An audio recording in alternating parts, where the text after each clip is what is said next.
fundamental theorem of linear algebra, and it is very important from application of point of view in different field.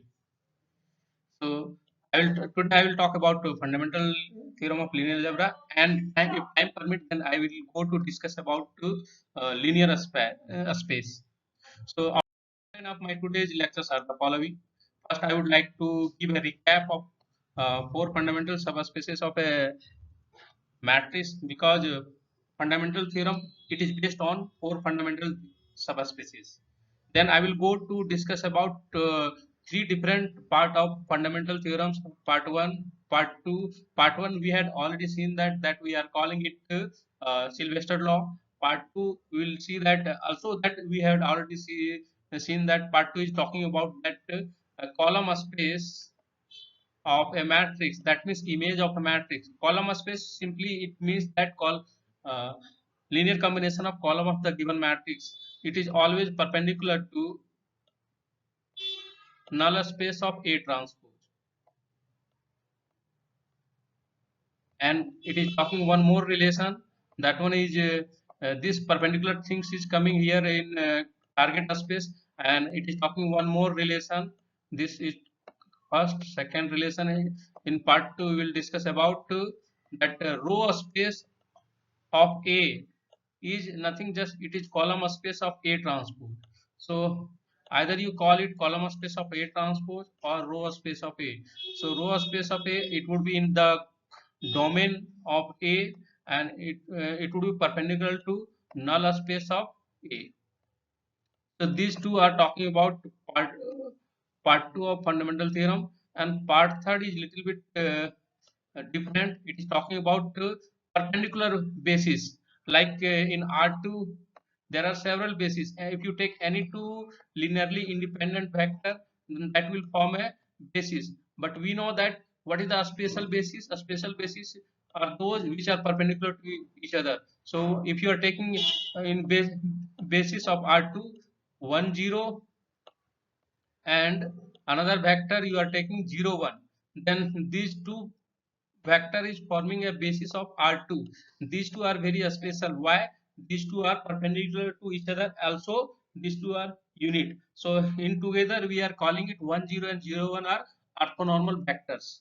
So if in basis all vector happens to be orthonormal basis, then that basis is very important kind of basis, and giving a same feeling what we had already gone through coordinate axis. In coordinate axis always we take perpendicular axis, like x1 and x2 axis both happen to be perpendicular to each other, and direction of h1 and x1 and x2, you know, it is 0 1 0 and 0 1.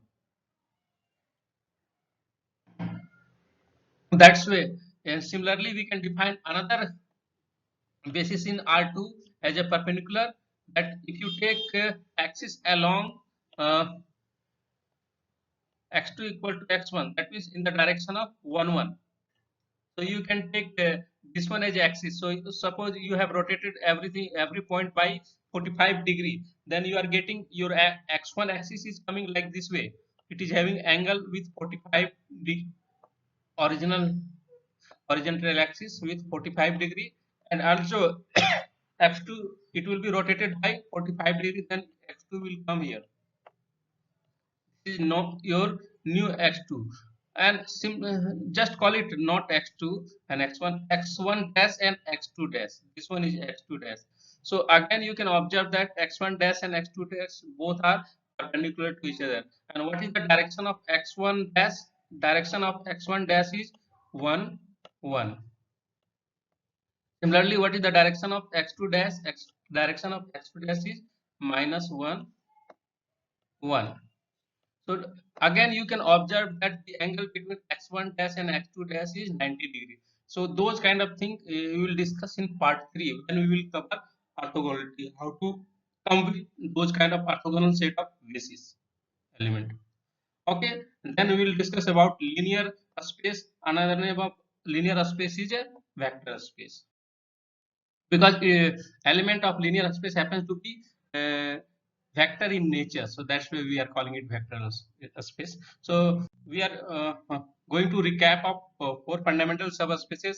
So if you are taking a matrix, a 2 by 2 matrix having first column 1 3 and second column 2 6, then we can define the following set of fundamental subspaces. First, column space of A transpose. That means column space is A transpose is nothing. It is row space of A transpose. That means you are getting, so you can easily observe that column of A happens to be rows of A transpose. So A transpose would be what? It would be 1, 2, 3, 6. So easily you can see that. So if you take linear combination of all rows, then you will get row space, and linear combination of rows happens to be linear combination of column. You can observe that here row of A has been changed to column of A transpose. So that's way, if you are willing to find linear combination of rows or row space of A, so just find column space of A transpose, and it happens to be what? It is just a linear combination of 1 2. Because why? Because you can observe here the second column in A transpose is redundant. So that's where the column space of A transpose, it will be spanned by a single vector first column 1 2.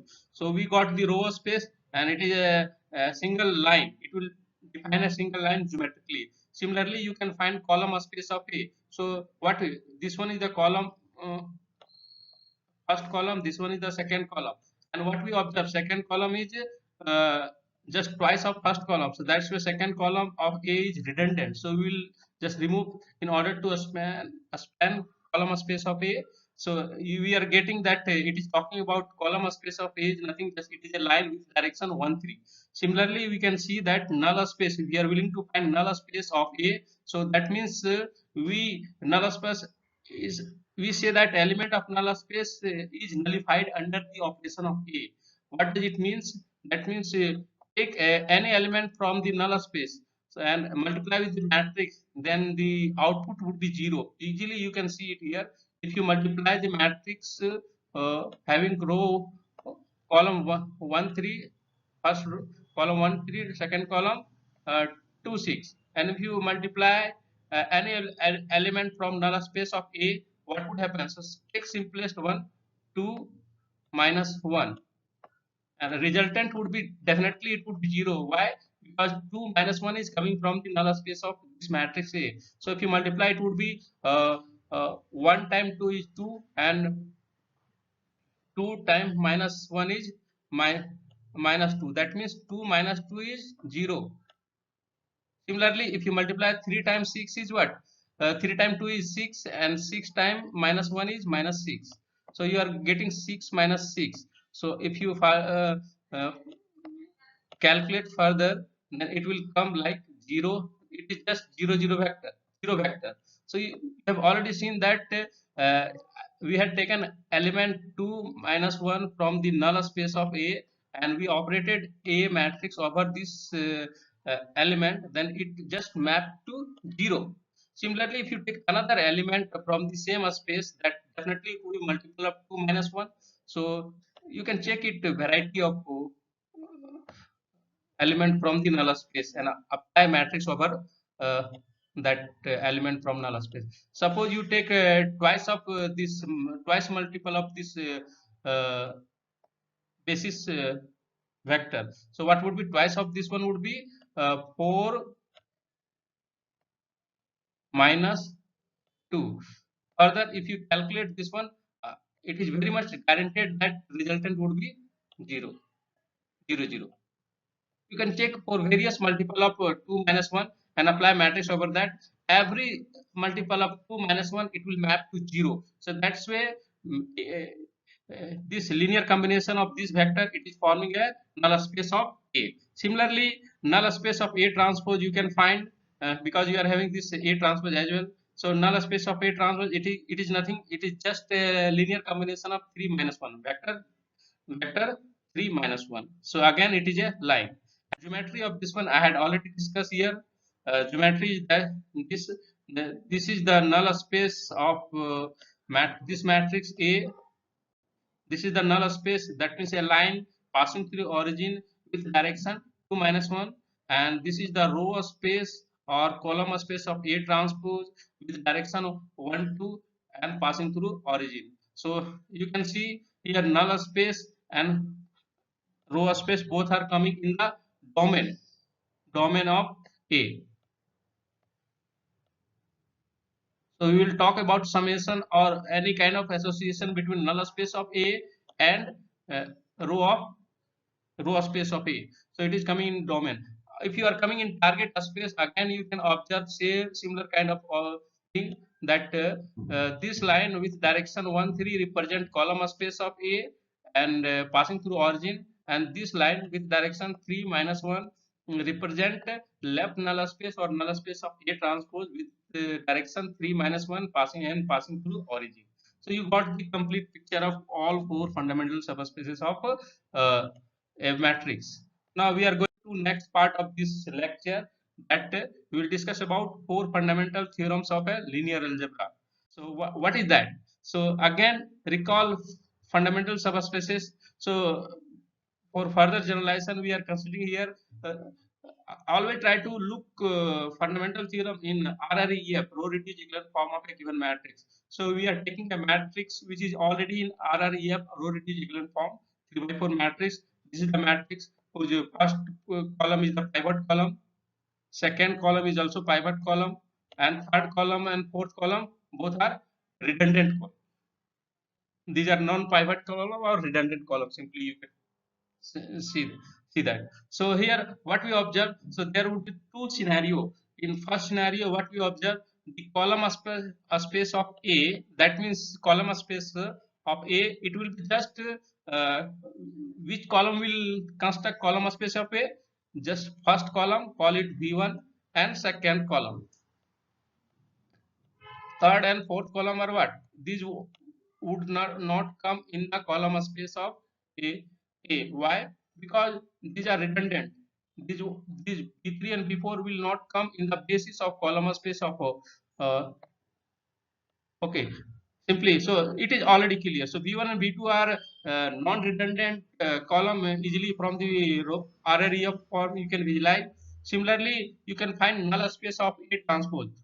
What would be null space of A transpose? So find A transpose of this matrix. What would be A transpose?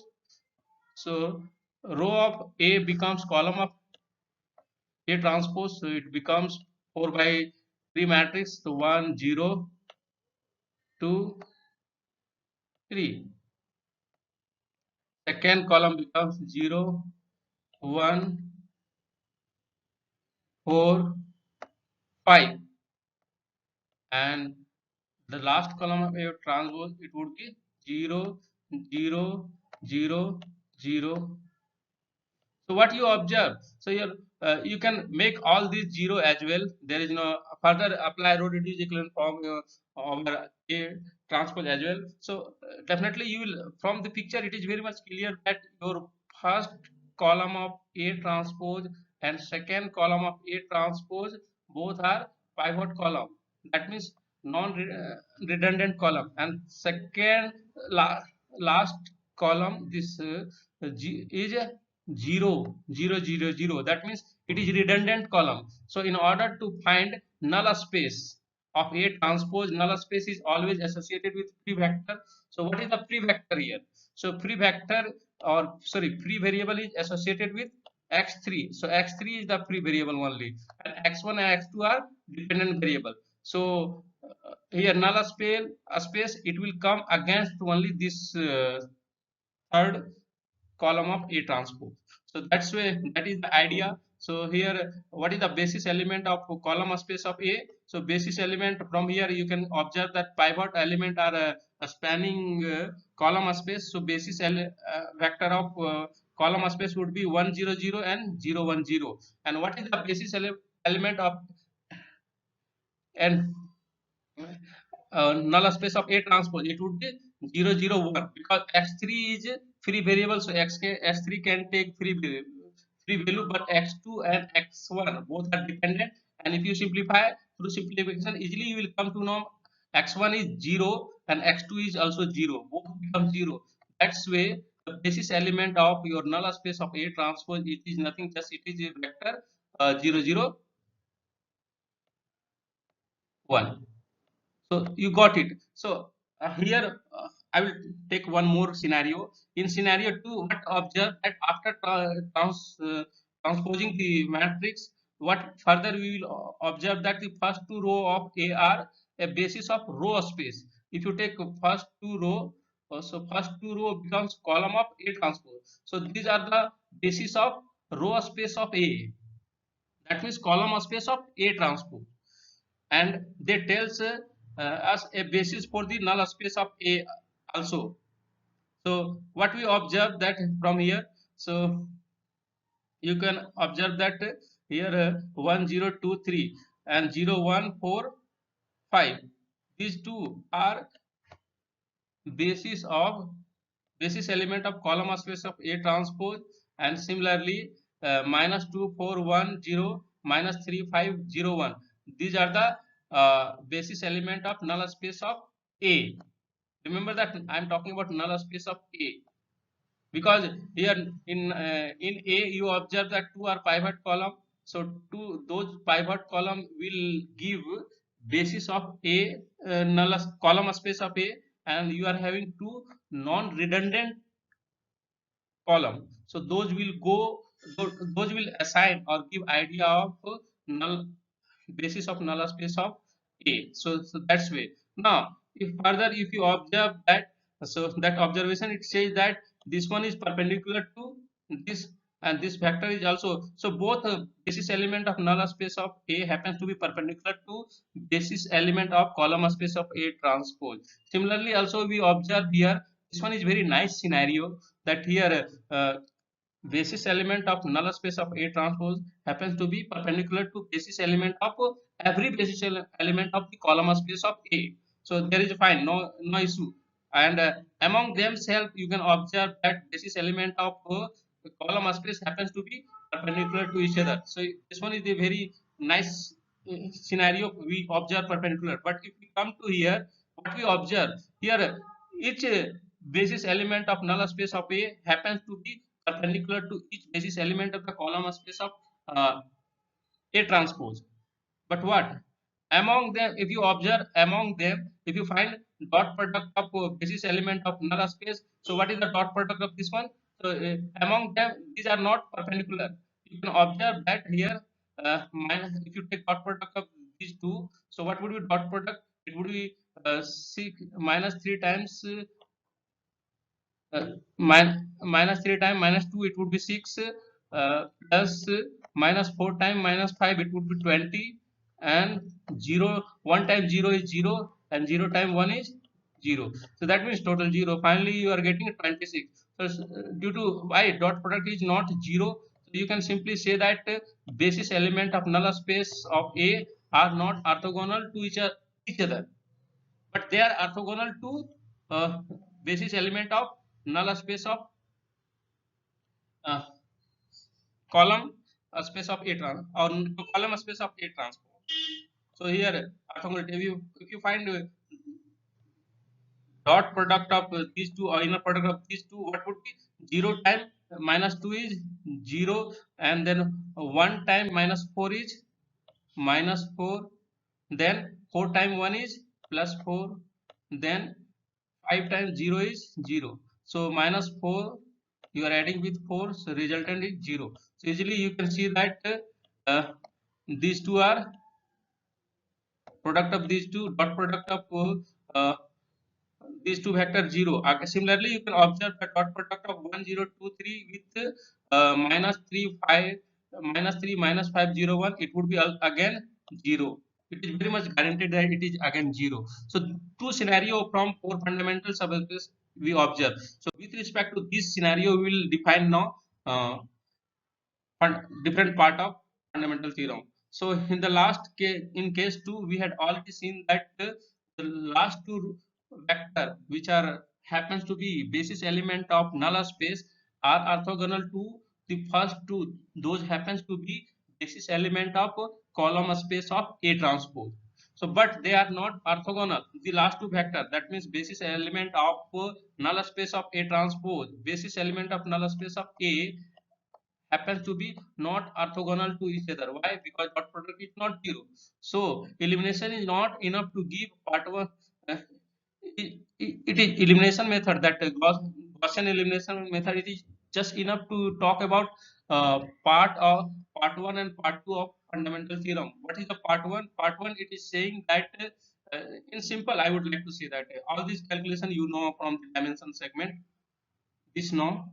So I will talk about part one of fundamental theorem of linear algebra. It says that if you're finding rank of A transpose and you sum it up with nullity is what? Nothing. It is talking about dimension of null space of A. So you can nullity another. It is just like we introduce rank of a matrix. Similarly, that happens to be dimension of column space of A or row space of A.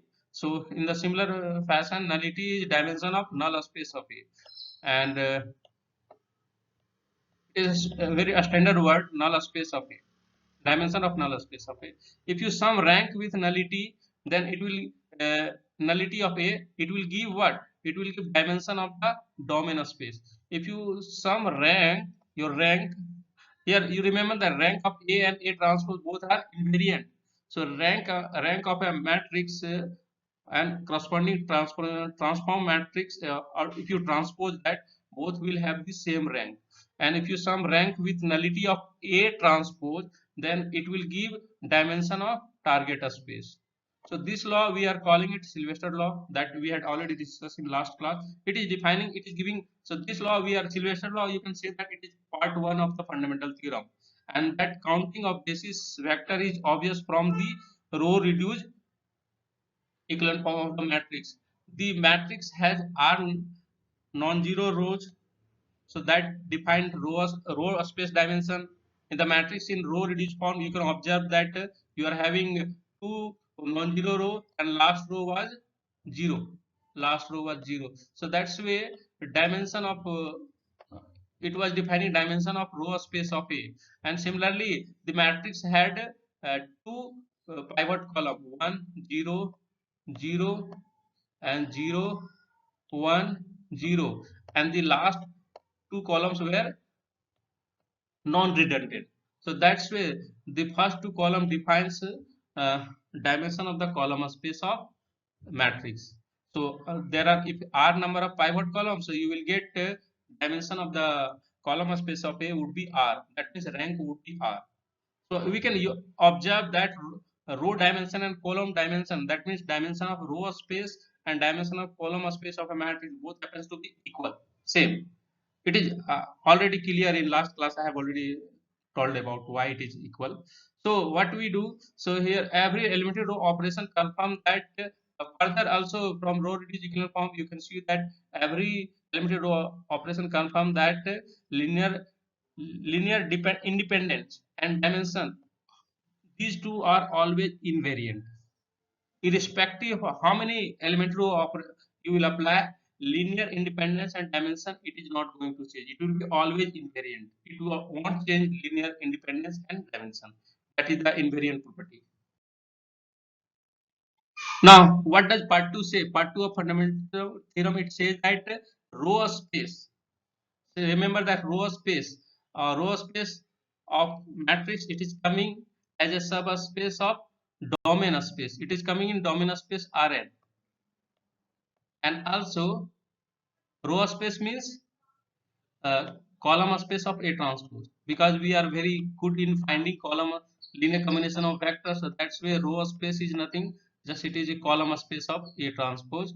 So it is a in Rn, it is a subspace in Rn. Similarly, null space of A, also this one is a subspace of domain space in Rn. Both are coming.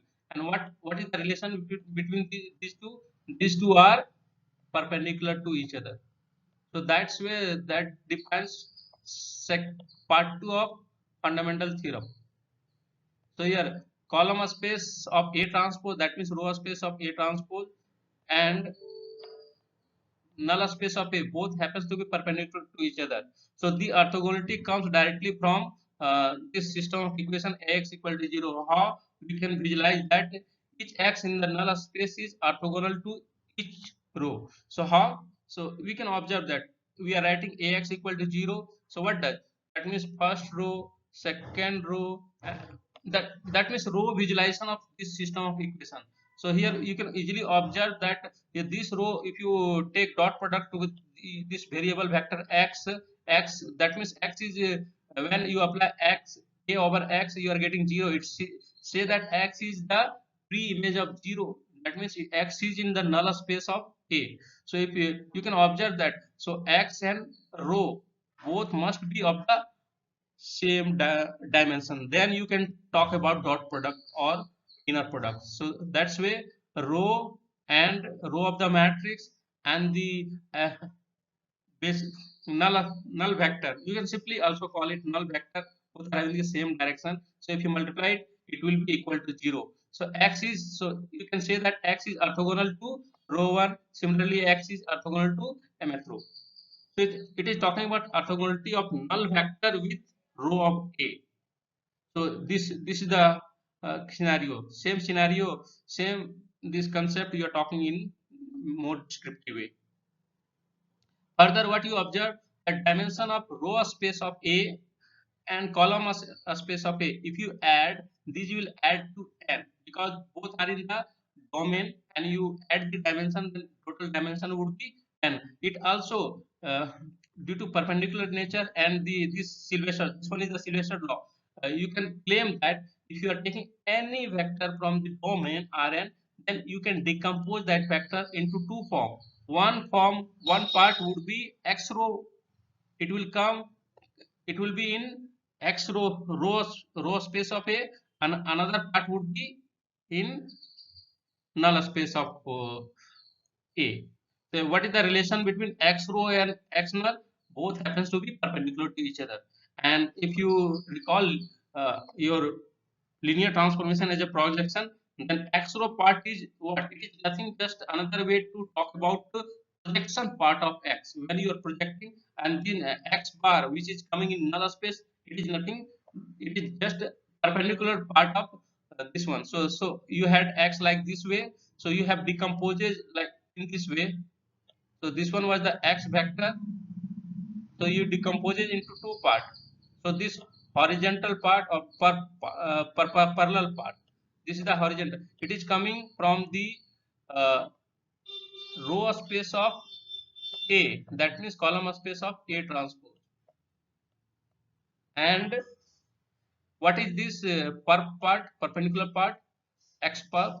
It is coming from the null space of A. So that is the scenario you observe it here. So it is talking about second fundamental theorem of linear algebra. So if so perpendicular nature. So that's where you can express Rn as a sum. This one is sum of two subspaces, sum of row space of A and null space of A. And this sum is a very special kind of sum. This sum, some book they refer it direct sum, and some book they are calling it Minkowski sum. So Minkowski was a great mathematician. He came with such kind of operation, and very interesting kind of concept you will come to know if you are very good in finding direct sum of any two subspace or convex set. Why? Because it is playing very important role in obstacle detection in case of robotics. So if you are going to study robotics and if you are good in Minkowski sum, easily you can solve that problem. So either call it direct sum or Minkowski sum. Minkowski. I will discuss in detail Minkowski sum further. Minkowski sum. So these are very important. You can Google it out. You will get a lot of application of Minkowski sum in robotics as well. So in summary, I would like to say that part 2 is talking about is it says that null null space of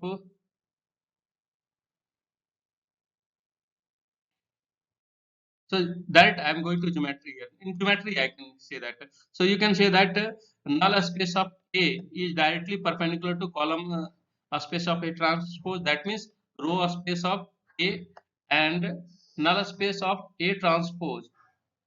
That means left null space, it is perpendicular to column space of A. And this is perpendicular nature. It is talking about part 2. And what is the part 1? If you sum row dimension of row space with dimension of null space, what would be the total sum? That means r plus n minus r, it is equal to, if you sum these two, you will get equal to is n. N is the dimension of your domain space. And here if you come in target space, if you sum dimension of uh, column space, that one is r with dimension of left null space, that means null space of A transpose, total would be equal to m, and m is the dimension of your target space. This is the visualization of part 1 and part 2 of fundamental theorem. What is part 3? Part 3 is talking about that it is talking about creation of orthogonal basis for four fundamental subspecies. Orthogonal basis. So it is not always possible to get orthogonal basis or orthonormal basis for four fundamental subspecies. So in order to get orthonormal basis for four fundamental subspecies, we need to know two kind of concept. One concept is a spectral theorem, and another one is singular value decomposition. Singular value decomposition is very famous one, SVD. In short, we are calling it SVD, and SVD is playing very important role in data processing. That when you are having a bulk of data, but among that data, you will come to know only few meaningful data are there. So that means you are talking about diversity reduction. So like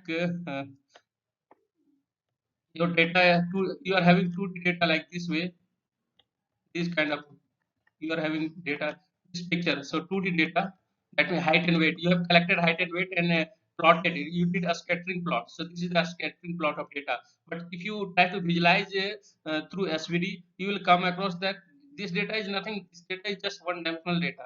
So this one is not actual height and weight, it is linear combination, a special kind of linear combination of height and weight, that we will call it eigenvector, eigenvector kind of things. So and there would be two eigenvector. Along this eigenvector, uh, there is very minimal component of any data, and but along this call it v1, call it v1, and this is call it v2.